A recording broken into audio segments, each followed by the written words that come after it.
Students बहुत ही important है exercise review exercise 1, क्योंकि इसमें से भी 100% चांसेस हैं कि ये क्वेश्चन जो है वो आ सकते हैं पेपर में। तो आप जो है वो ये देखिए, क्वेश्चन नंबर 2 है, if a is equal to 3/2, b is equal to 5/3 और c is equal to 7/5, then verify that. Urdu medium वालों के लिए कि अगर ए बी सी की कीमतें दी गई हैं तो आपने क्या करना है, ये साबित करना है left hand side is equal to right hand side. तो ये आपके पास है ऑप्शन कि आप लेफ्ट हैंड साइड पहले फाइंड कर ले या राइट हैंड साइड पहले फाइंड कर लें या बाद में कर लें, तो वो इक्वल आंसर आएंगे। और ऐसा भी है कि आप इनको दोनों को पैरेलल लेकर भी चल सकते हैं। तो सिर्फ आपने ये वैल्यूज पुट करनी है। ये जो है ये हमारे पास लेफ्ट डिस्ट्रीब्यूशन लॉ है ओवर एडिशन के, तो हम इसको प्रूव करेंगे कि ये इक्वल है। तो देखते हैं, हम वैल्यूज पुट करते हैं। ए की वैल्यू क्या है 3/2, मल्टीप्लाई है ये, आप ब्रैकेट यूज करें या मल्टीप्लाई का साइन यूज कर लें। बी की वैल्यू है 5/3 प्लस 7/5, ये सी की वैल्यू। इधर ए की वैल्यू पुट कर देंगे 3/2 मल्टीप्लाई बी की वैल्यू क्या है 5/3 और प्लस ए की वैल्यू 3/2 और सी की वैल्यू 7/5। अब यहाँ पे जो लेफ्ट हैंड साइड है इसमें जो ब्रैकेट वाली टर्म है वो पहले सॉल्व होगी और जो उसका आंसर होगा फिर वो मल्टीप्लाई होगी। तो हम इसको सॉल्व करते हैं 3/2, तो ब्रैकेट में पहले सॉल्व करते हैं। आपको इस बात का इल्म है कि आप इसको कैसे सॉल्व करेंगे कि प्लस या माइनस हो तो फिर एक बी टर्म जो है वो फ्रैक्शन में हो, यानी कि बटे वाली हो, कसर जिसको उर्दू में बोलते हैं। अगर दोनों हो तो फिर भी, अगर एक भी आपके पास टर्म जो है वो फ्रैक्शन में हो तो आपने एलसीएम ही लेना है। और इसके लिए मैं एक दफा आपको फिर बता देता हूं कि ये कैसे सॉल्व होता है। एलसीएम लेने के लिए अगर तो डिनोमिनेटर में जो नंबर्स हैं वो आपस में प्राइम है, यानी कि उनमें कोई कॉमन नहीं है, तो फिर तो उन दोनों को मल्टीप्लाई कर दें तो आपके पास वो एलसीएम बन जाता है। इन दोनों को हम मल्टीप्लाई करेंगे तो 15 एलसीएम आएगा, तो क्योंकि इनमें कुछ कॉमन नहीं आ रहा। अच्छा, एलसीएम जो है इसको जब हम डिवाइड करते हैं डिनोमिनेटर से तो जो आंसर आता है उसको हम मल्टीप्लाई करेंगे न्यूमिनेटर से। वो कैसे होगा कि आप ये रफ काम में कर सकते हैं कि आप यहाँ पे 15 को डिवाइड करेंगे, डिनोमिनेटर क्या है हमारे पास 3, तो कटिंग करने के बाद हमारे पास आंसर क्या आएगा 5 जो है, चाहे आप ऐसे कटिंग कर लें चाहे इस तरह भी डिवाइड कर सकते हैं कि 3 5 are 15, तो आपके पास आंसर क्या आ गया, फिर भी 5 आता है। 5 को आप ऊपर वाली टर्म से मल्टीप्लाई करेंगे तो 5 से मल्टीप्लाई हुआ 25, और प्लस अगर यहाँ प्लस है तो प्लस लगाना है, अगर माइनस है तो माइनस लगाते हैं, क्योंकि सिर्फ एलसीएम जो है वो टर्म के अंदर प्लस हो या माइनस हो तब ही लेते हैं। अगर यहाँ पे मल्टीप्लाई हो या डिवीजन का ऑपरेशन हो तो फिर एलसीएम लेने की जरूरत नहीं, वो डायरेक्ट ही मल्टीप्लाई हो जाते हैं। अब 15 को किससे डिवाइड करेंगे 5 से, तो 15 को हम 5 से डिवाइड करेंगे तो ये कटिंग के बाद 3 आ जाएगा। 3 को ऊपर वाली टर्म से जो है मल्टीप्लाई करेंगे तो वो 21 आ जाएगा। तो ये इसका तरीकाकार है। आप ये भी कह सकते हैं कि अगर हमारे पास ये जो एलसीएम आया है ये डिफरेंट टर्म थी, इनमें कुछ कॉमन नहीं है, तो आप इसको इधर मल्टीप्लाई कर दें और इसको इस तरह मल्टीप्लाई कर दें, और दरमियान में अगर प्लस है तो प्लस, अगर माइनस है तो माइनस, फिर भी बात ठीक है। लेकिन अगर एलसीएम नेक्स्ट पार्ट्स में हम देखेंगे कि एलसीएम जो है वो कॉमन आए कुछ, तो फिर ये ऐसा मुमकिन नहीं है, फिर कटिंग करनी पड़ती है हमें। बहरहाल आप इसको ही करें तो बेहतर है। अब दूसरी तरफ चलते हैं। आप देखें कि ये ऊपर वाले टर्म है ये नीचे वाली आपस में मल्टीप्लाई होंगी, लेकिन अगर कटिंग होती है तो पहले कटिंग कर लें। 3 की 3 से कटिंग हो रही है तो ये 5/2 रह जाएगा। इधर जो है वो कटिंग नहीं हो रही ऊपर नीचे, तो ये आ जाएगा 21, क्योंकि 7 3 से मल्टीप्लाई हुआ और यहाँ पे 10 आ गया, 2 5 से मल्टीप्लाई हो गया। अब यहाँ पे एलसीएम जो है वो अभी जो बात मैं कर रहा था वो आपको यहाँ क्लियर हो जाएगी। इनको हमने जब ऐड किया तो ये 46/15 आ गया। और इधर एलसीएम कैसे लेते हैं, जब इनमें कुछ कॉमन है तो 2 और 10 आपस में जो है कॉमन 2 आता है, इसलिए हम एलसीएम जो है वो इस तरह प्राइम फैक्टराइजेशन से निकालते थे कि 2 और 10 के फैक्टराइजेशन देखें, ये 2 से होगा तो 1 आ गया, इधर 5 से हुआ। अब ये 1 है और वो 5 से ही होगा, इसलिए यहाँ पे 1 आ गया। ये दोनों मल्टीप्लाई होंगे तो 2 क्रॉस 5 इक्वल टू 10, तो इसका मतलब है एलसीएम जो है वो हमारे पास आ गया 10। अब ये एलसीएम आ गया। अब ये एलसीएम जो है वो डिवाइडर जो हमारे पास डिनोमिनेटर है उससे डिवाइड होगा। तो 10 को जब हम 2 से डिवाइड करेंगे तो ये हमारे पास 5 आ गया, 5 को ऊपर वाली टर्म से मल्टीप्लाई करेंगे 25 आ गया, प्लस ये 10 से डिवाइड होगा तो आपको पता है ये आंसर 1 आ जाएगा। 1 मल्टीप्लाई हुआ तो वो 21 ही रहेगा। यहाँ पे अब ये कटिंग अगर हो सकती है तो कर लें। देखें 3 की 15 के साथ कटिंग हो रही है, तो 3 1s और 3 5s 15। अब 2 की भी कटिंग हो रही है ऊपर, तो ये 23 आ जाएगा। 2 2 आर 4 और 2 3s आर 6, ये 23/5 आ गया। इधर जो है इधर आपके पास 46/10 आ गया। इनकी भी कटिंग 2 से हो सकती है, तो 2 5s आर 10 और फिर 2 23 के साथ कटिंग हो गई, तो 23/5 और यहाँ भी 23/5। तो ये इक्वल आ गई हैं दोनों साइड, इसलिए एंड पे हमने लिखा कि वेरीफाइड, क्योंकि उसने हमें कहा था कि वेरीफाई करें, तो हमने बता दिया कि ये इक्वल है, वेरीफाइड है। ओके, पार्ट नंबर 2 है। यहाँ पे ये राइट डिस्ट्रीब्यूटिव लॉ है, मल्टीप्लिकेशन का ओवर एडिशन। तो ये जो है हम ये भी फाइंड करते हैं। ए की वैल्यू क्या है 3/2 प्लस बी की वैल्यू 5/3 और मल्टीप्लाई हमारे पास सी की वैल्यू 7/5। राइट हैंड साइड पे ए की वैल्यू भी पुट करेंगे हम, इसी तरह सी की वैल्यू 7/5 प्लस बी की वैल्यू 5/3 और 7/5।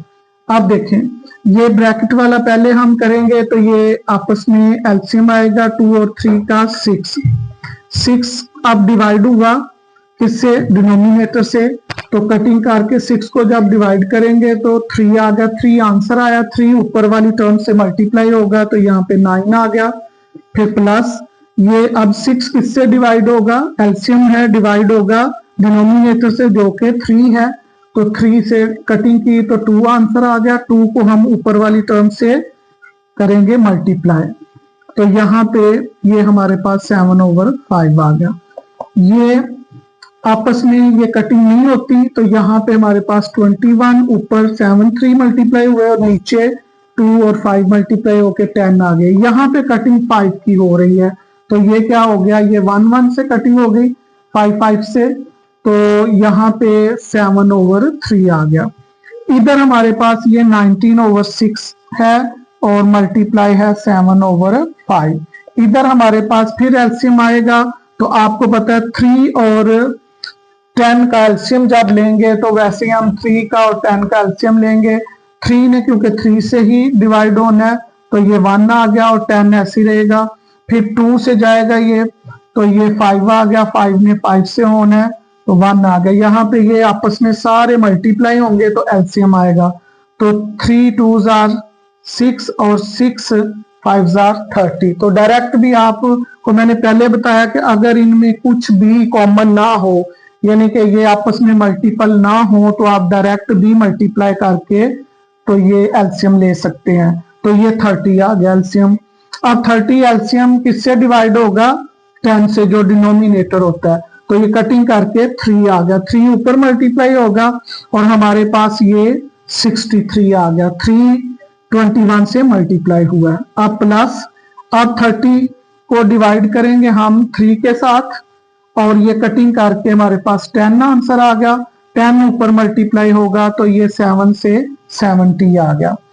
यहाँ पे भी ऊपर और नीचे आपस में देखें कोई कटिंग होती है, अगर नहीं होती तो आप इनको आपस में मल्टीप्लाई कर देंगे, 19 को 7 से करेंगे तो आपके पास आंसर आएगा 133 और नीचे आपके पास आ जाएगा 30 और इसी तरह ये ऐड करेंगे तो ये भी 133 आ गया ओवर 30। तो देखें ये दोनों इक्वल आ गए, हमने यहाँ पे लिख दिया कि वेरीफाइड, तो ये हमारे पास वेरीफाइड हो गया। ओके, क्वेश्चन नंबर 4 है, मोस्ट इंपॉर्टेंट क्वेश्चन है। तो देखें जरा, पूछा क्या गया, is 0 are rational number explain. Urdu medium वालों के लिए क्या सिफर एक नातक अदद है, वजाहत करें। तो इसका आंसर है यस। इंग्लिश मीडियम वालों के लिए ये आंसर मैंने लिखा है कि आपने लिखना है यस। अब वजाहत क्या है, because by definition of rational number, comma लगाएं और आगे लिखा है 0 can be written in P over Q form, और दैट इज यानी फॉर एग्जांपल 0 जो है हम इस तरह लिख सकते हैं 0 over 2 equal to P over Q form है और P की वैल्यू क्या है, वो 0 ले ली, that is belongs to set of integer, और Q की वैल्यू क्या आ गई 2, वो भी सेट ऑफ इंटीजर्स को बिलोंग करता है। तो ये Q जो है वो नॉट इक्वल टू 0, तो Q की वैल्यू 2 है, इसलिए 2 इज नॉट इक्वल टू 0। तो ये वजाहत हो गई। तो ये आपके लाजमी 2 मार्क्स जो हैं आपको मिलेंगे। उर्दू मीडियम वाले ये जवाब लिखेंगे कि जी हाँ, सिफर एक नातक अदद है, क्योंकि नातक अदद की तारीफ के मुताबिक सिफर को भी P बटा Q की शक्ल में लिख सकते हैं। और मसलन सिफर जो है वो 0 बटा 2 लिख लें तो ये P बटा Q की शक्ल बन गई, और P की वैल्यू क्या है, वो 0 है, that is belongs to set of integer, यानी सही अदाद को बिलोंग करता है, ताल्लुक रखता है। Q की वैल्यू 2 है और वो भी सही अदाद से ताल्लुक रखता है, और Q नॉट इक्वल टू 0, तो 2 जो है वो 0 के बराबर नहीं है। तो ये आपका जवाब जो है हाँ में है और वजाहत भी हो गई। ओके, क्वेश्चन नंबर 6 है कि हमने find 2 rational numbers between 4 and 5, यानी कि 4 और 5 के दरमियान 2 नातक अदाद मालूम करें। तो इनके दरमियान में हमने ये मालूम करने हैं, तो इसलिए हमने ये एक्सरसाइज में भी क्वेश्चन करते हुए ये सीखा था कि ये कैसे करने हैं। अगर आपने वो वीडियो नहीं देखी तो आप पहली एक्सरसाइज जो है उसको पहले देखें, और ये क्वेश्चन आपके लिए वैसे ही है। तो हम कैसे निकालेंगे, फर्ज करें कि ये 4 और 5 है, इनके दरमियान हमने 2 जो है वो 2 रैशनल नंबर्स फाइंड करने हैं। तो हम कहते हैं कि रैशनल नंबर ये शॉर्टकट रैशनल नंबर बिटवीन, ये शॉर्टकट बिटवीन के लिए 4 एंड 5, तो एंड आप ऐसे लिख लें। तो इसके लिए इक्वल टू क्या होगा कि 1 ओवर 2, यहाँ पे 4 प्लस 5, तो ये आपके पास आ गया 1 ओवर 2, ये 9 आ गया, 9 से 2 की कटिंग नहीं होती, तो हमारे पास ये 9 ओवर 2 आ गया, 9 ऊपर 1 से मल्टीप्लाई हुआ। अब ये जो है ये हमारे पास 4 के बिटवीन जो है 9 ओवर 2 नंबर हमें मिल गया, तो ये एक नंबर मिला। अब आपकी मर्जी है कि आप इसके अब इन दोनों के बिटवीन नंबर निकालते हैं या फिर इन दोनों के। तो उर्दू मीडियम वाले जो हैं वो सिर्फ यही लिख सकते हैं कि पहला नातक अदद, तो आप ये लिख लें, और ये वाला पहला नातक अदद आपका इनके दरमियान में मिल गया। दूसरा जो है फिर हम कहेंगे रैशनल नंबर जो है, अब मैंने जैसे आपको बताया कि आप चाहे 4 और 9 ओवर 2 के बिटवीन फाइंड कर लें या 9 ओवर 2 और 5 के बिटवीन कर लें, तो आपने वही यहाँ पे लिखना है रैशनल नंबर बिटवीन 4 एंड 9/2। तो ये इक्वल टू क्या होगा 1/2। फिर हमने एवरेज का लगाया और ये हमारे पास 4 + 9/2 ये ऐड हो गए। अब इसको सॉल्व करेंगे तो हमारे पास ये बन जाता है एलसीएम। ये देखें अब ये एक टर्म हमें फ्रैक्शन वाली नजर आ रही है 9/2 और एक टर्म बगैर फ्रैक्शन के थी, तो जो फ्रैक्शन के बगैर होती है हम उसके ओवर 1 लगा सकते हैं। तो इन दोनों का एलसीएम क्या आ गया, वो 2 आ गया। अब 2 को जब हम 1 से डिवाइड करेंगे तो वो 2 ही रहेगा, तो हम 2 को जो है वो 4 के साथ मल्टीप्लाई करेंगे और ये आंसर 8 आ जाएगा। प्लस अब 2 से डिवाइड होगा तो 1 आएगा, 1 को 9 से मल्टीप्लाई किया तो 9 ही आ गया। अब यहाँ पे हमारे पास आ गया 1/2, यहाँ पे प्लस करने से 17/2। अब ये भी कटिंग 17 से 2 की नहीं होती, तो हमारे पास ये बन जाएगा 17/4। तो अब जो हमारे पास रिक्वायर्ड, यहाँ पे हम लिख सकते हैं कि रिक्वायर्ड जो है वो हमारे पास रैशनल नंबर कौन से हैं। रिक्वायर्ड रैशनल नंबर्स वो है हमारे पास, देखें पहला 4 था और हमारे पास 5 था, इनके बिटवीन हमें कहा गया था। तो 4 के बाद जो है यानी कि ये वाले 4 के बाद आएगा 17/4 और इसके बाद जो हमने 9/2 फाइंड किया। तो ये दो नंबर्स जो है वो 4 और 5 के बिटवीन हमारे जो है रैशनल नंबर आ गए। तो आप उर्दू मीडियम वाले लिखेंगे मतलूबा नातक अदात, तो आप ये लिख लें। Question number 7 most important question है, तो इसके 3 पार्ट्स हैं, तीनों में से आपको कोई ना कोई शॉर्ट क्वेश्चन में जरूर आएगा। तो देखें इसको कैसे सॉल्व करते हैं। ये हमारे पास इंडेक्स 5 है, x की पावर 15, y की पावर 35 है, ओवर z की पावर 20 है, होल पावर इसकी हो गई 1/5। तो ये पावर अब सेपरेट हो जाएगी और हमारे पास x की पावर 15, इसकी पावर सेपरेट हो गई 1/5, y की पावर 35 होल पावर 1/5 सेपरेट हो गई, ओवर में इसी तरह यहाँ पे भी 1/5 पावर। अब कटिंग होगी 5 की 15 3 के साथ, यहाँ पे 5 की 35 के साथ कटिंग हुई तो 7 आ गया, यहाँ पे 5 की 20 से कटिंग हुई तो 4 आ गया। तो हमारे पास ये सिंप्लीफाई आंसर है x की पावर 3, y की पावर 7 और z की पावर 4। तो ये हमारा सिंप्लीफाई आंसर हो गया। इसी तरह ये देखिए सेकंड पार्ट है, यहाँ पे हम क्या कर सकते हैं कि ये जो पावर है 27 की पावर है 2x और इसकी होल पावर जो है वो हमारे पास हो गई 1/3, क्योंकि इंडेक्स 3 है इसलिए 1/3 लिखा जाएगा। ये आपस में मल्टीप्लाई होंगी पावर, तो जब मल्टीप्लाई होंगी तो ये आ जाएगा 2x/3। अब हम 27 को जो है वो 3 की पावर 3 लिख सकते हैं और होल पावर ऊपर क्या है 2x/3। अब ये मल्टीप्लाई होंगी पावर आपस में, तो यहाँ पे 3 से कट जाएगा और हमारे पास आ जाएगा 3 की पावर 2x। तो ये हमारा सिंप्लीफाइड। पार्ट नंबर हमारे पास 3 है, ये 6 है हमारे पास। हम इस 6 को लिख सकते हैं 2x3 और यहाँ पे 3 की पावर ये भी मल्टीप्लाई है, तो यहाँ पे 3 की पावर n+2 है। यहाँ पे जो है ओवर में हमारे पास है 3 की पावर n+1 और यहाँ पे -3 की पावर n।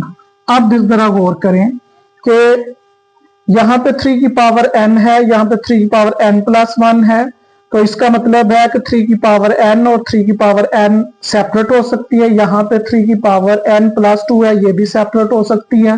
तो हम इसको ऐसे लिख लेंगे 2 × 3 × 3 की पावर n सेपरेट कर ली, मल्टीप्लाई 3 की पावर 2 सेपरेट कर ली, क्योंकि बेस सेम हो तो पावर वापस आपको पता है रूल के मुताबिक ऐड हो जाती हैं। यहाँ पे हम क्या करेंगे कि 3 की पावर n सेपरेट करेंगे और 3 की पावर मल्टीप्लाई में 1 लिख देंगे तो 1 पावर वापस ऐड होके यही आंसर आ जाएगा। और माइनस क्या है 3 की पावर n। अब हम क्या करेंगे कि ये जो डिनोमिनेटर है इससे हम 3 की पावर n जो है वो कॉमन लेंगे, ऊपर वाले एज इट इज लिखा रहने दें।